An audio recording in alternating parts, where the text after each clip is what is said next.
Hey all, welcome. It's been a long time since I have said hello. I hope that you are doing well. I hope that and pray that you and your families are remaining healthy. And if you are fighting this virus or you are in the midst of some sort of tragedy, trauma, fear, just know that there are people out there that no matter if you've met them or not, care for you, love for you, and are covering you in prayer. I want to also share with everybody that's listening that this podcast, this video, is going to very much delve into my Christian faith, but also my work as a counselor in training. So it's really interesting how so many times everything that I'm being asked to study is something that I am facing in my life. So recently, what they're talking about with us as counselors in training is that as a counselor, we adhere to the ACA, code of ethics. And within the code of ethics, it is very clear that counselors are not to place our biases and values onto the client. And predominantly, what we find in a lot of the literature, what we see in society, as that basically Christian belief belongs nothing in, or does not belong anywhere in counseling, in speech, in schools, whatever it may be. From a very personal perspective, I feel like this is an assault on the Christian faith. I really do. But from a perspective of someone that has been called to this service, to being a counselor and serving others, I do understand not imposing my values and my beliefs on my clients. Now, I'll say that over the years working as a coach, all of my clients know my belief system. That's never been hidden from them, and I'm very honest. And until we have broached, or I broached, the subject of spirituality or religion, it is not something that is commonplace in our talking together until they ask it, until they say and they invite, I really want to have a discussion surrounding spirituality or faith. So I work really hard to not impose values and beliefs, especially within my Christian faith, because unfortunately, just like there is in every facet of every religion, in every job, there's always a bad apple. Isn't there? There's always someone that leaves you hurt, that burns you, that leaves a bad taste in your mouth. And so many times, all of us, I've done it before too, take this huge brushstroke and say, well, that's how every Christian is. That's how every Muslim is. That's how every Hindi is. That's how every car salesman that is. That's how every rich person is. We take these very broad brushstrokes when we don't take a moment to step back and say, let me get to know this individual. And we're talking about this in school about not imposing our beliefs. And they talk a lot about value conflicts. That as a counselor or even a counselor in training, I might have individuals that come to me that I have a value conflict with. And I can tell you, I have actually been in this situation already as a coach. I have been placed in situations where people have chosen to work with me, and there was a value conflict, whether they were part of the LGBTQ community, whether we were a completely different race and they were clear across the world and I had no idea how to talk to them, what to do. There was a conflict. And it wasn't, I would say, a conflict where I wanted to impose my values or beliefs, but what it was, honestly, is it scared me. Well, I don't know how they think. I don't believe how they think. So, how can I even help someone like this? I don't want to hurt them. I don't want to hurt them. So, I got scared. I got scared. Like, how do I do this? And what I recognized as a coach is that I had to continually be reflective. I had to continually think, Piper, listen to them. They're a human being sitting in front of you that's trusted you with this sacred time together. They're intimately sharing details. They're trusting you. You've got to honor that. And it's been hard. I mean, I will never forget the first woman that came to me that was a lesbian. And I really didn't know how to help her. I've had lesbian friends. I went to school with lesbians, and I wasn't something that I was unfamiliar with, but I thought, gosh, how am I going to coach someone that does live a different lifestyle? And how am I going to help them and not impose my values on them? And I'll never forget, she taught me. She had a love for the Lord, and maybe we had differences within our beliefs and how we played them out. But what I found within her and I's time together is she was a human being that was hurting. And I had to take those opportunities if I felt kind of a, I don't agree with that. And I had to stop myself within session and say, it doesn't matter. You are here for her. You listen, you love, you bring healing, you teach, what are some techniques I can help her to move through this and past this. And it was one of the most pivotal relationships I have ever had within the coaching sphere, because she taught me so much. And in fact, our spirituality came into our sessions more and more and more. And she taught me that there can be an integration of my Christian values and someone that's different, that there can be an integration. It does not mean that I am surrendering my belief system. It doesn't. It means that I meet people where they're at with the trust that they're giving me, and to love them and help them find healing.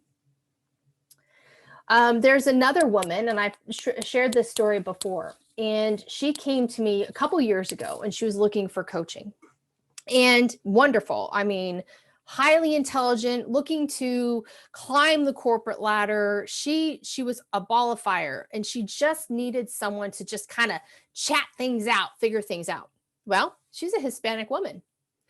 And she asked me such a pivotal question that's literally stuck with me all these years. And she said to me, "How are you going to work with me?"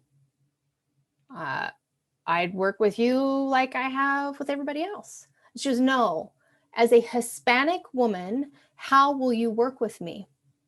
And I'm telling you, I choked. I screwed it up. I did I'm colorblind. I would never treat you differently. I treat you like I treat everybody else. And that was wrong. And she provided me, and she didn't hire me. She didn't hire me, but she provided me the opportunity to reflect in me using this, what I thought was a very welcoming statement. I wouldn't treat you any differently, and to see that this was something that I was using as color blindness. I was denying what she was asking of me.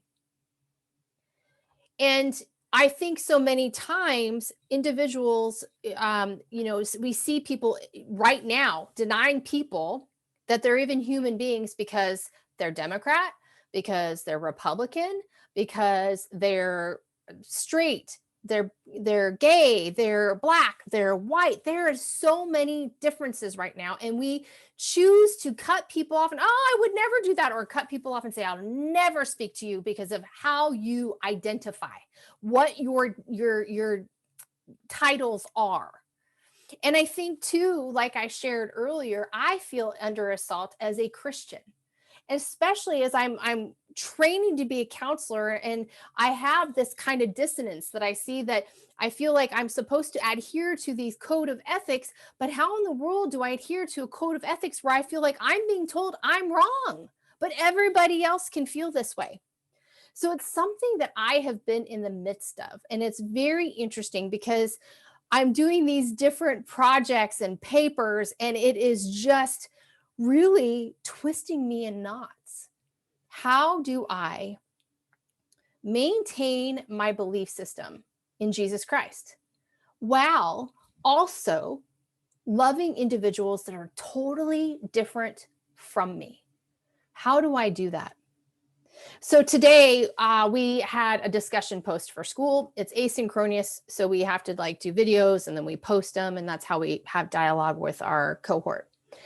And she had a very thoughtful video that she posted, and it really got me thinking of, as a counselor and as a coach now, how have I worked through these differences? But then it got me thinking about, gosh, I have those differences right now, not with clients, but in life.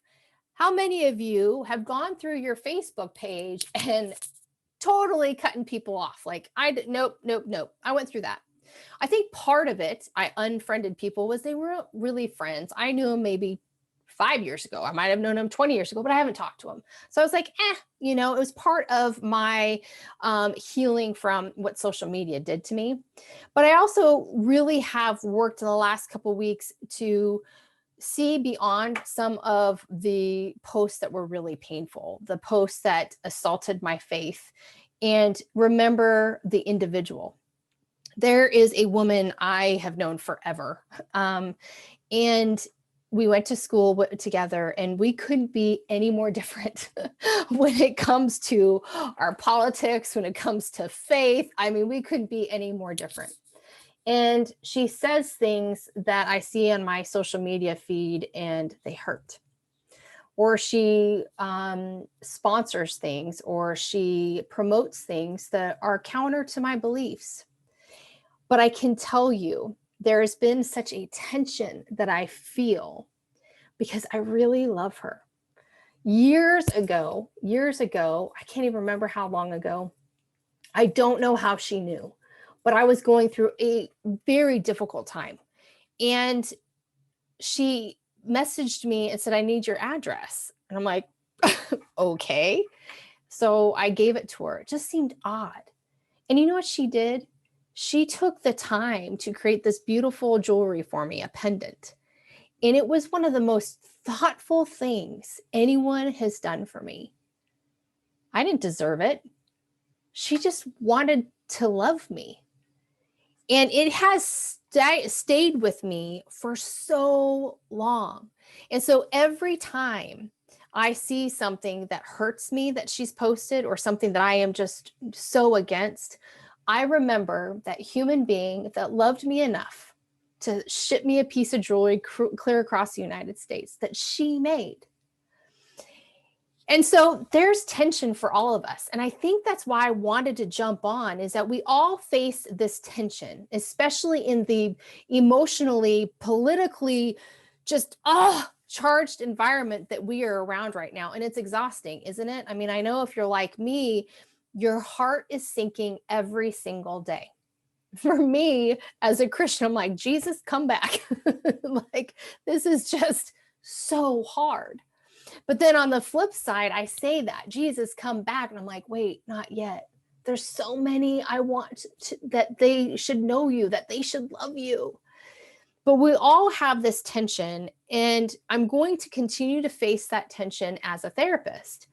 And so it's been really wonderful to, one, be at a Christian university so I can openly talk about my faith, but they are so committed to the ACA Code of Ethics that they're like, listen, we have to work on this. We have to be able to be Christians, have a Christian worldview, while also adhering to the Code of Ethics.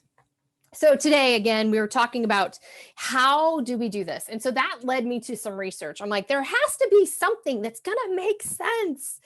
And so I ran across a couple things, and I'm going to do a lot of reading. So if you're watching online, I apologize when I'm not looking at the camera, but if you're listening, I'll be reading some of these things, and I'll make sure to provide some of the references because it is fascinating. It is fascinating. Just keep with me, okay? It's, I think, going to give you something to think about. So as I'm thinking about how do we deal with value conflicts, whether it's with you at the office, with your in-laws, or with your kids, whatever it is, people on social media, how do we deal with value conflicts without feeding this just divisiveness and ugliness? How do we do that? So there was a great article that I ran across, and this woman was talking about within the psychodynamic theory. So Carl Jung, he was one of the founding fathers, okay, of psychotherapy. So what they were talking about, what Carl Jung was talking about, is that when we are faced with a value conflict, when we're faced with that what we should do is that we should adopt a both and, so both, BOTH, and perspective, rather than an either or perspective. Okay. So what that means is that we are going to adhere to our ethical guidelines, whatever that is. You're at the office and you are managing individuals that you absolutely don't believe to be, people that you think they're lazy or whatever it is. So it's putting the both and. You're saying, I'm going to adhere to ethical guidelines set before me by the law, by my boss, whatever it is, and my personal beliefs and values. So it's saying that the individual doesn't choose to surrender to either reality. It's not about surrendering. It's not about that lie, either or, and this just anger that we see so many places, but it's really about our obligations to both. That we are not denying either reality, but that we sit within that reality and it results in a tension. That we feel a tension amongst ourselves. And don't we feel that?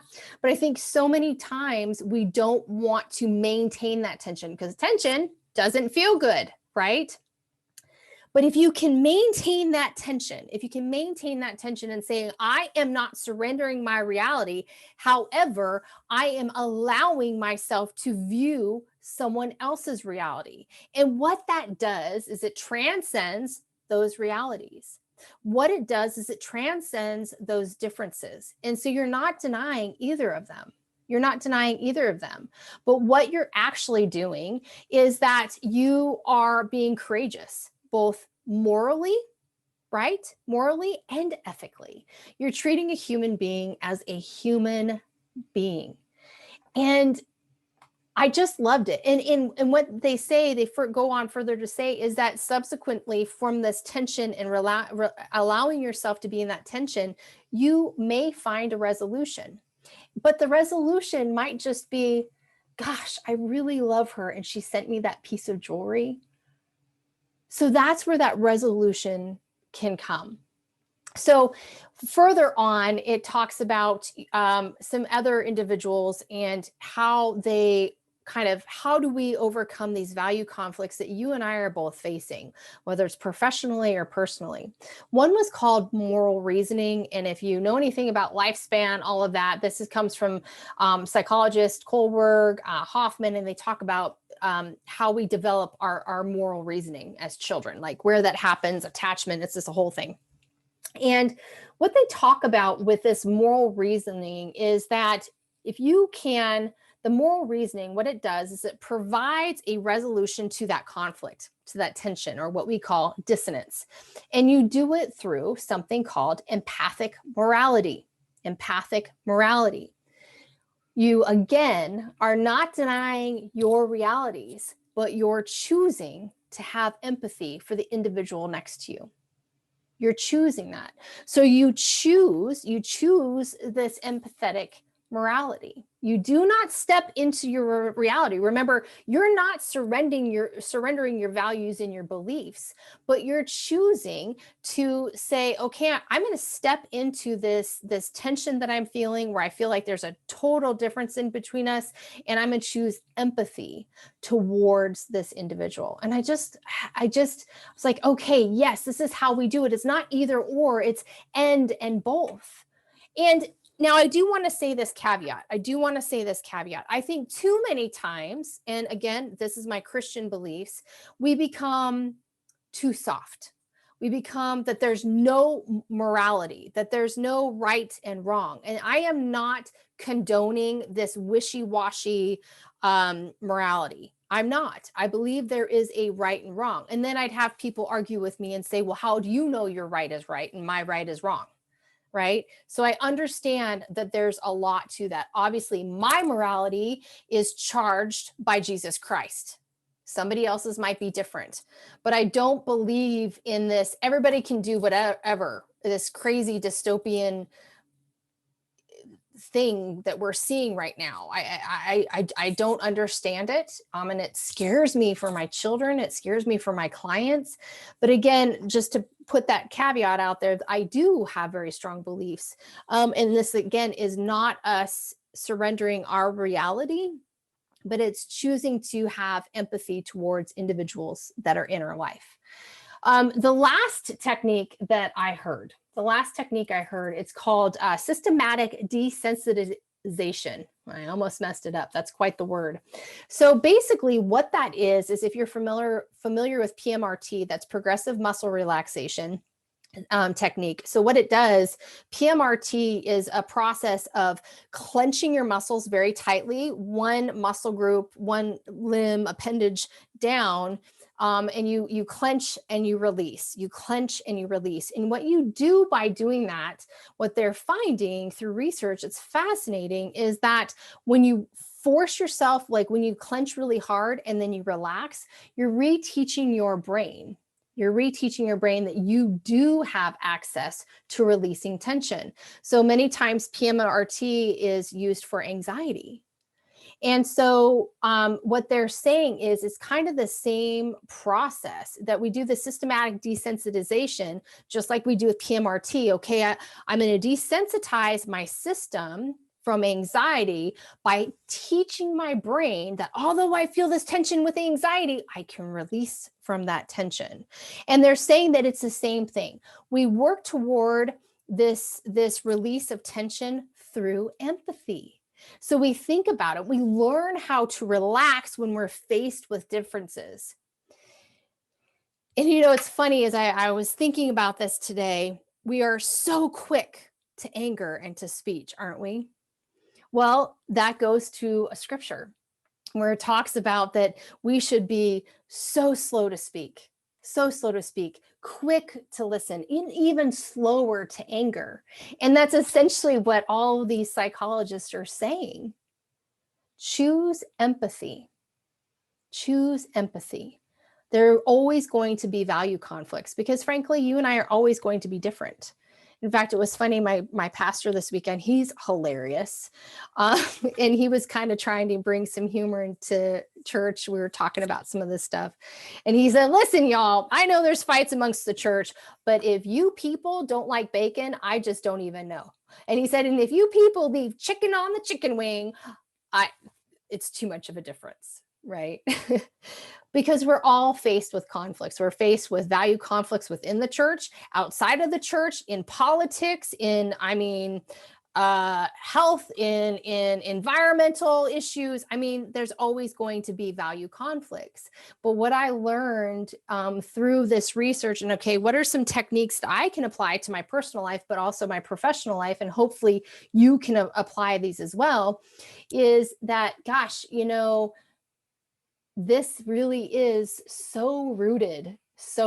And listen, if you're not a Christian, okay, you can turn your ears off now. You probably want to.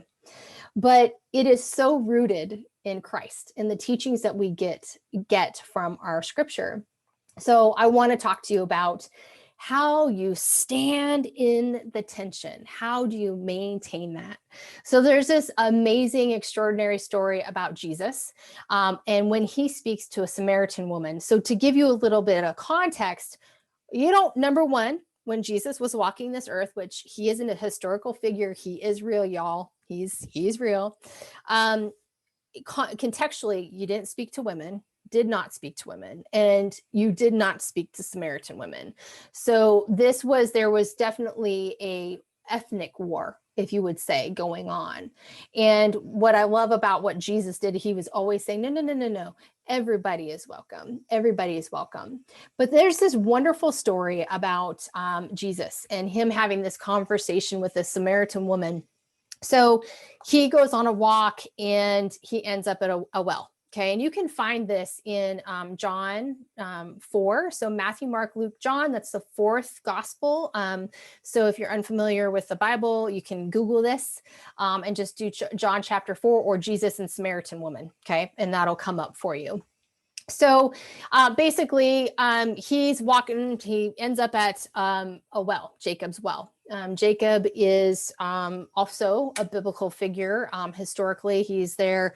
And Jacob is very well known. And so is his lineage. Okay. His lineage actually led to Christ. Okay. So that lineage there. And so Jacob, when he was at that point, he dug this well. So anyway, he ended up at this well. It's Jacob's well. And there's a Samaritan woman who was there. And Jesus was hot and tired, and she was hot and tired. And he said to her, well, will you give me a drink? First of all, y'all, contextually, he shouldn't be talking to her, right? And there's this kind of ethnic dissonance, this ethnic tension going on at the time. You also don't talk to a Samaritan. And the Samaritan woman, I'm sure she was like, what is going on? I put myself into like today and be like, get your own water, So, but the woman said to Jesus, well, but you're a Jew and I'm a Samaritan. How in the world are you asking me for a drink? Meaning, how are you even speaking to me? And Jesus replied with, if you knew what a gift I'm offering by asking you to give me a drink or a drink I could offer you, you'd be pretty shocked. And she was like, no, this man is talking crazy. And she said, this is Jacob's well. And, he's the father of all of us. This is a place, and I don't even have anything to get this water. And he said, well, I can give you eternal water and you'll never be thirsty. And he called her out on her sin right then and there, her multiple husbands running around. And she was shocked. So you have to go read the story. That is a very terrible synopsis of the story. But what I want to point out to you is that Jesus is the perfect example of standing in the tension. And what is also awesome about this story is this woman saying, well, this is Jacob's well. He's the father of all of us. This is this lineage. And Jesus is like, yeah, I'm part of that too.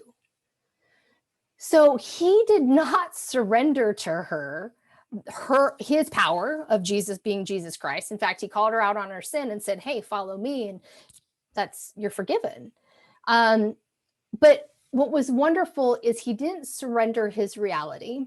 He stood in that tension, but he also met her and said, but we are the same. We both can drink from this well. He had this extraordinary empathy for people. And you see that time and time and time again in the scriptures of Jesus. You do.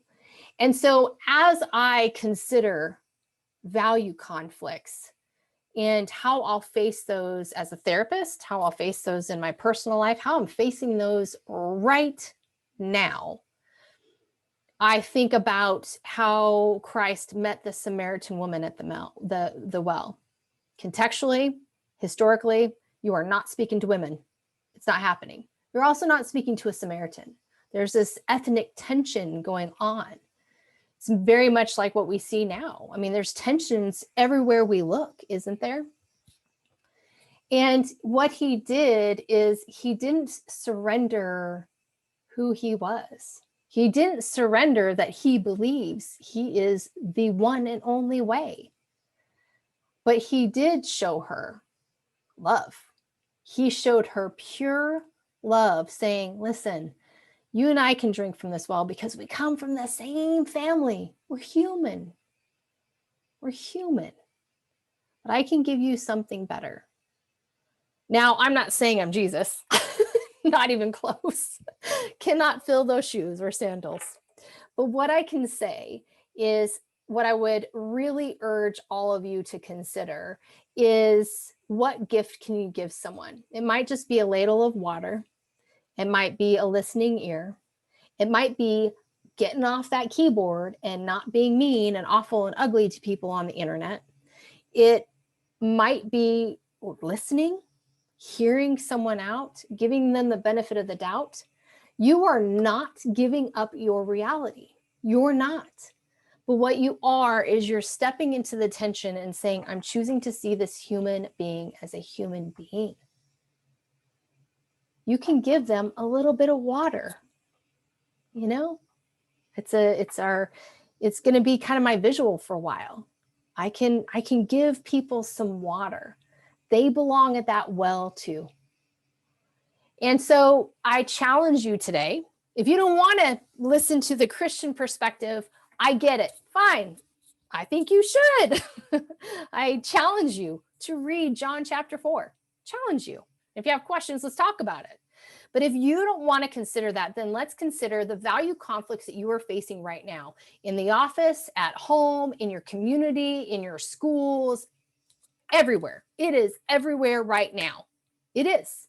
And it is feeling, if you're like me, it is feeling like it is closing in on me. But I got such sweet relief today because I had to do a homework assignment. So consider what Carl Jung says, that it's a both and reality, right? It's not an either or. That's it. And again, taking Carl Jung's perspective, and I'm not absconding my Christian beliefs. So please, those of you that want to get on your keyboard and send me a message. But really what it is you're not surrendering to their reality, but you're allowing yourself to feel that tension. Or consider the empathetic morality. So what you're doing is you're morally reasoning to resolve the dissonance, to resolve the tension or the conflict. So you're holding on to your morality, but you're choosing to step into that tension through empathy. Maybe you find a resolution, maybe you don't, but boy, that's a way to go about things, right? That's a way to go about things, excuse me. And then finally, the systematic desensitization. So very much like PMRT, look that up. PMRT is fascinating. I have some clients that love it. I have some clients that want to punch me in the face when I tell them to do it. So it's not for everybody. But the whole premise about PMRT is that we are rewiring the brain, especially if you're an anxious individual, we're rewiring the brain that when you feel that tension and we force ourselves to tense our muscles and then we release them, we're telling our brain we can release the tension. And so it's the same thing. We systematically desensitize ourselves to this tension. I'm going to erupt. I'm going to go off at people. What you're doing is you're systematically teaching yourself, I can release this tension. I can release this tension and learn to relax when there's differences through the application of empathy. So that is everything that is just going on my mind today. I've really enjoyed our time. I hope that this gave you something to chew on. I hope that you apply this in those conflicts that you're facing right now. Gosh, I tell you, it is rampant in my personal life. It's just so funny. There's so many situations that I'm currently in personally where I have value conflict. And that human sinful side is constantly like, I want to say something, and holding my mouth closed. And this homework assignment and discussing it and doing research, and again, seeing this integration of my faith and psychology can come together, but it's really a wonderful example of value conflicts. How do we manage them? What can we do? And it's through empathy, or what I would say, love. And who else is better at love than Christ? So I hope you've enjoyed today. If there's anything that's really kind of jogged your memory, your mind, or you're just like, I totally disagree with you, Piper, let's have a conversation. I want to have that conversation because, again, this is stepping into the tension, because I can't become a better person. I can't become a better therapist if I don't have those tense, conversations, because I know I can learn from you.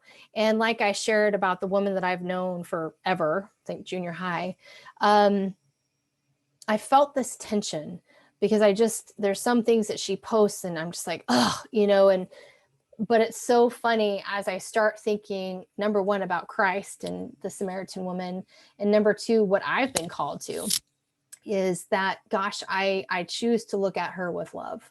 I choose to look at her and say, gosh, that woman knew I needed something when I didn't even need it. I didn't know I needed it.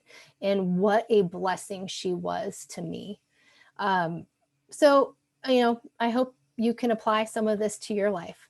Thanks so much for joining me today. It's been wonderful, and I will talk with you next time.